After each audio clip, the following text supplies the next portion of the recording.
In 2019, this was the value, basically 90% used up. So I had 10% of my life left. You know, obviously I scooped this lovely picture of a broken pipe off the internet, put it on my condition inspection. There you go. Okay, so that is where we knew that in 2019, this was the condition of that asset. So we know in 2019, there's 3 years left, right? 330 years left. Whereas my age remaining life is basically set at a 1 year left. Okay, so that's how the system sort of takes and looks at it and says, okay, so based on my current condition, which is 90 or 10% left, I'm going to take my existing age and I'm going to scale that out and assume that this will have to be replaced in 3 1/3 years. If I had that target and that minimum, that line would change. Okay, so if I had, for example, if my minimum was at 90, it would actually say my life while has 3 1/3 left, the system, when it does its modeling, will say I have to replace this asset now. Okay, based on that model. All right, I hope that answers that question. Yep, excellent. I saw it now. Perfect. Thanks, Rita. So just to carry things forward here. So what happens is, again, I've done my modeling. I'm looking at my budgets and saying, okay, what do I replace and when? The system. Sorry, Josh, there's a question in chat from Brian. Hey, Brian. The question was, is there an import for the deterioration curves? Can they be bulk loaded? Yes. So the honest answer is, I have been told that there is. I have not done it, and I have not stumbled across it as of yet in my Asset Finder travels. So, but I've been told that there is. So, okay. Yeah, we'll go with that. Okay. Yeah, I was just thinking if each component needs to have a deterioration code or curve, that can end up to be a lot of editing. Yes, absolutely. You are correct. Now, I believe, and I'm just going to step away for a second. Schedule rates, usage, condition inspection, asset component. Here it is here. Yeah. So in the asset component, it would be in here that you can. So how I would do that would be, is I would go into my component, take what I already have for my, let's say, building components, export to Excel, same thing with deterioration curves. I could export that to Excel. I lost my mouse. Up here, make whatever changes I need, and then import that using that asset component import. Does that make sense? Yep. Thank you. So, excellent. No worries. That was one actually we don't have that template for in our import export. So one of the things I did while you actually had me in here, one of the new features we actually have is this download template functionality based on the asset class. And so what that allows you to do is that if you don't know, you can actually download it. Our next version is actually going to have highlighted cells that shows you what are required fields. So it's definitely some work going on there.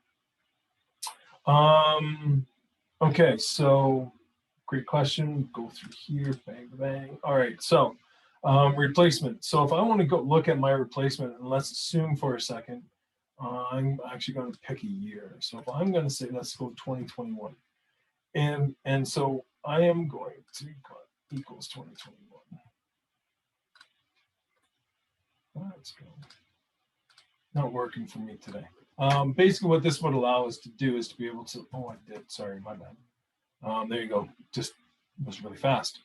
So here you can see I have 93 items to replace.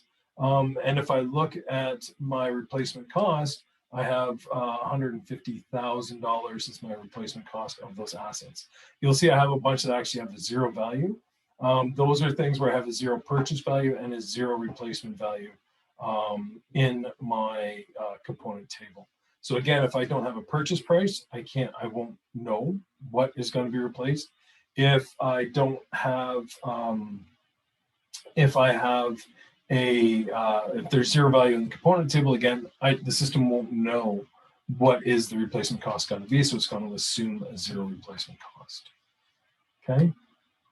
And again, you can start to see where it does weight everything great on the condition and the criticality aspect here, criticality and risk. Okay. You can even drill in right from here into those specific assets to see what's happening with those assets, what has to be replaced in those assets, all from this screen if you want. So you can start to look at what are my years going to look like going forward. Again, assuming based on the budget levels that you have set, right, and by scenario. And again, this can be run across multiple asset classes. So again, I'm looking at my water pipes, my sewer pipes, and my water points. So that could be your hydrants. So all of those might fit under a single budget. Absolutely, that's how you could spread that whole one budget across multiple asset classes through that functionality. Okay, so that being said, we do have reports as well. So I'm just going to I'll put on the screen here. Sorry. Yeah, just in here. So we do have Power BI reports, which do help with this. If we look at our predictive modeling now, I know some of you have seen these already, but this is based on similar scenarios where we want to look at what's our funding and what are things going to look like. We're still working through, actually, I know Brian, for example, working with Brian Goebel there. Thanks, Brian, since you're in here.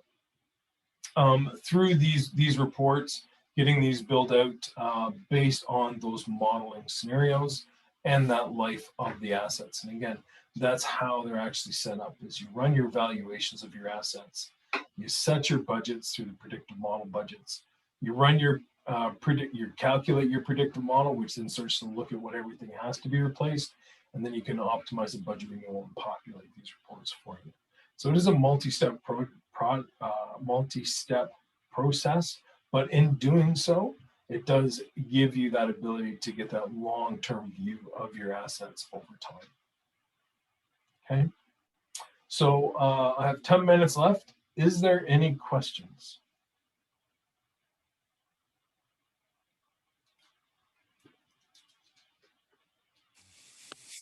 Reno? Brian? We're all in awe. Yeah.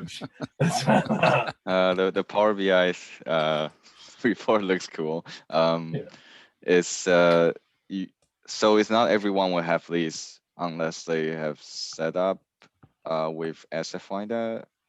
I guess like one-on-one base.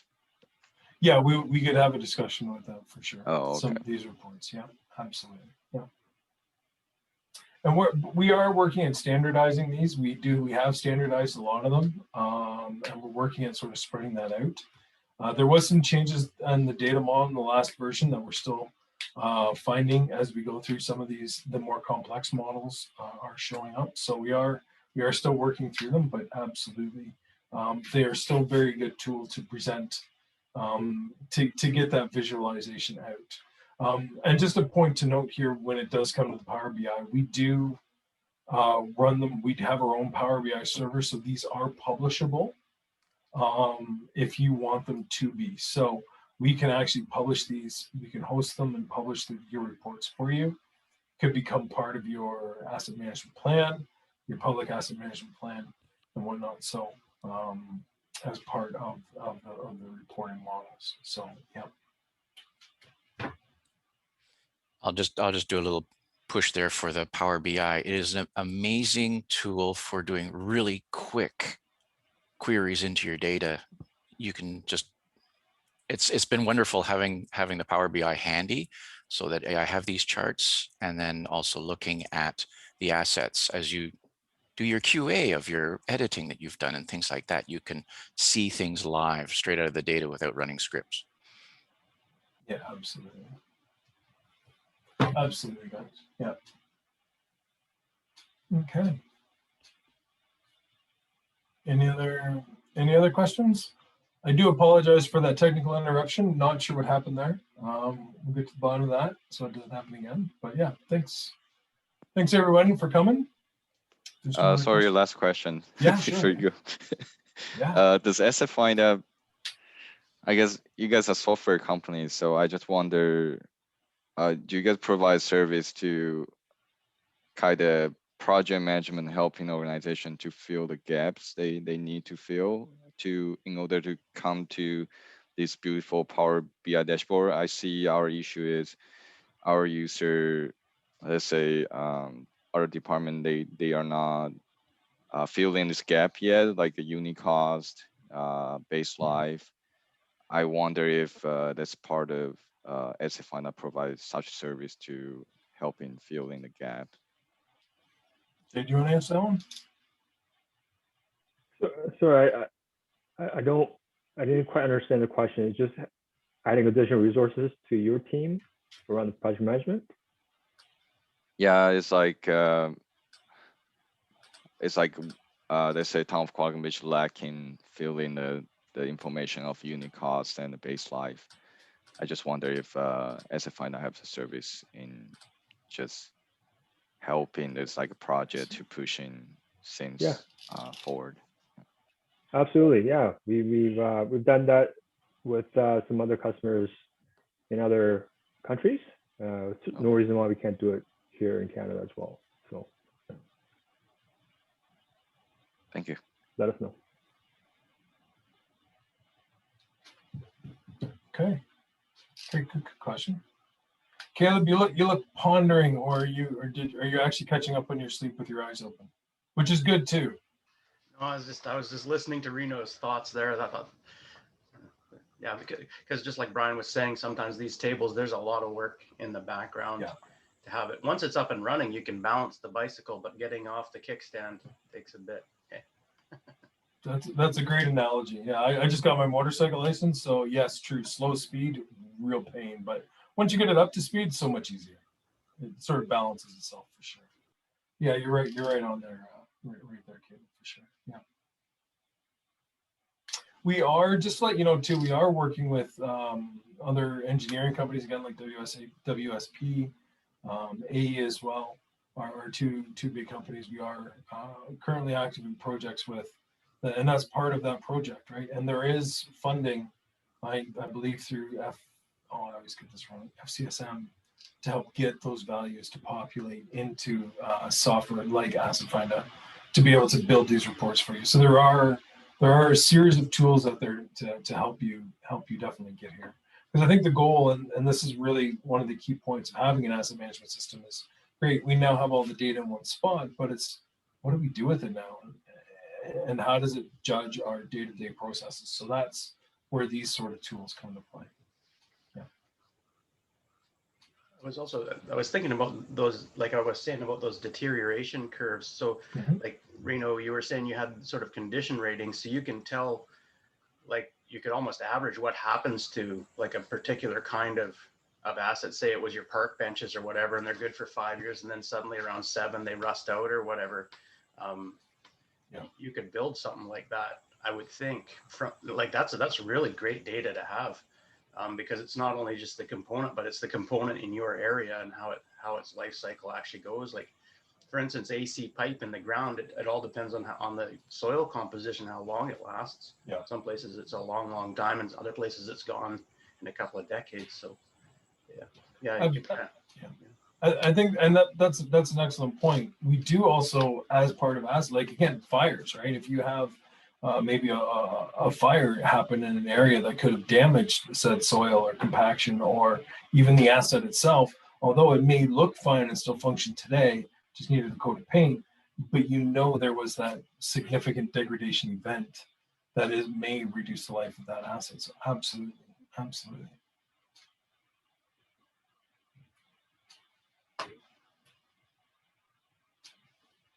Okay.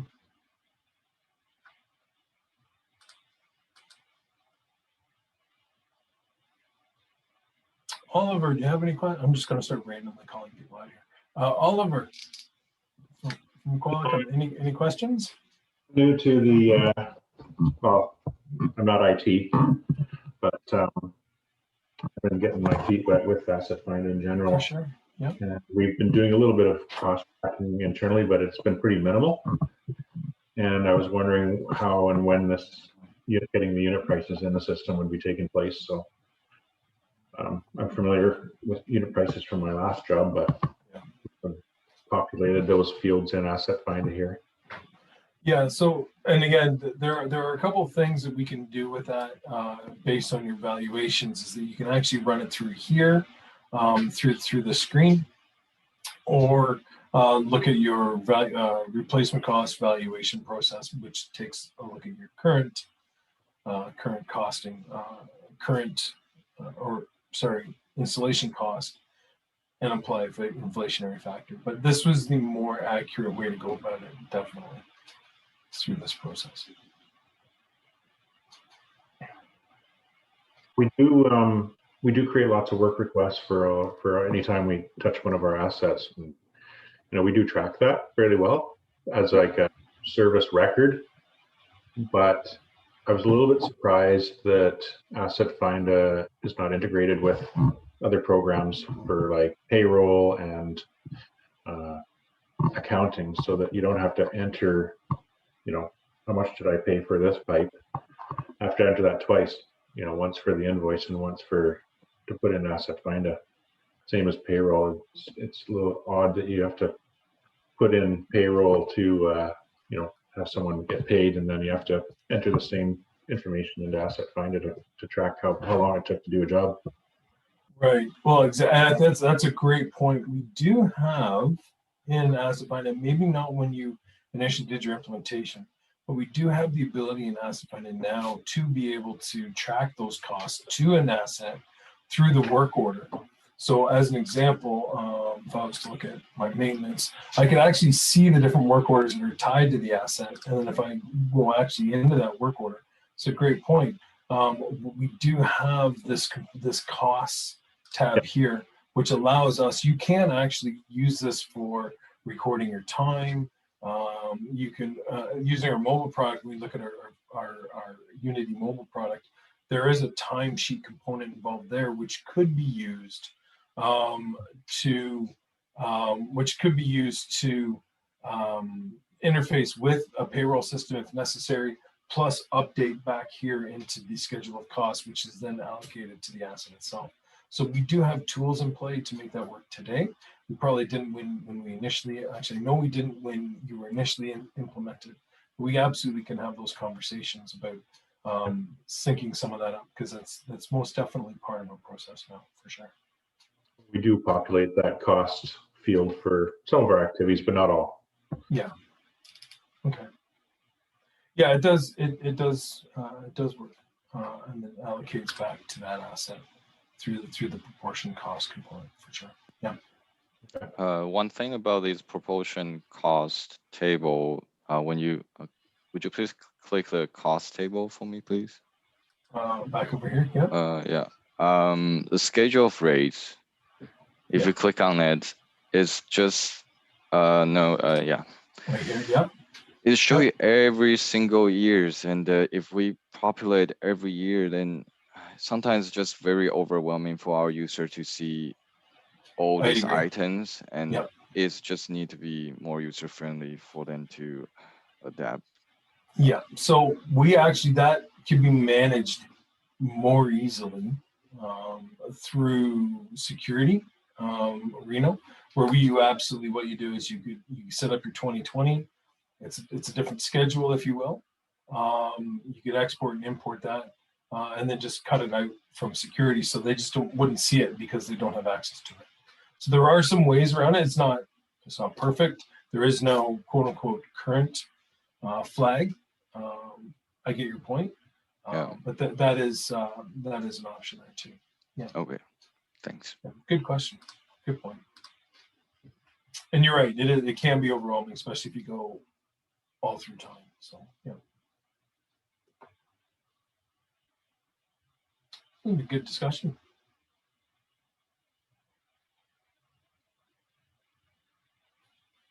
Any other questions? No, nothing's on the chat.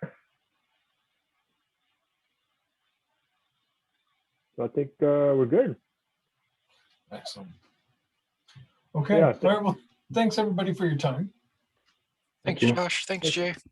Thanks. We'll have the recording, unfortunately, 2 of them Thank you.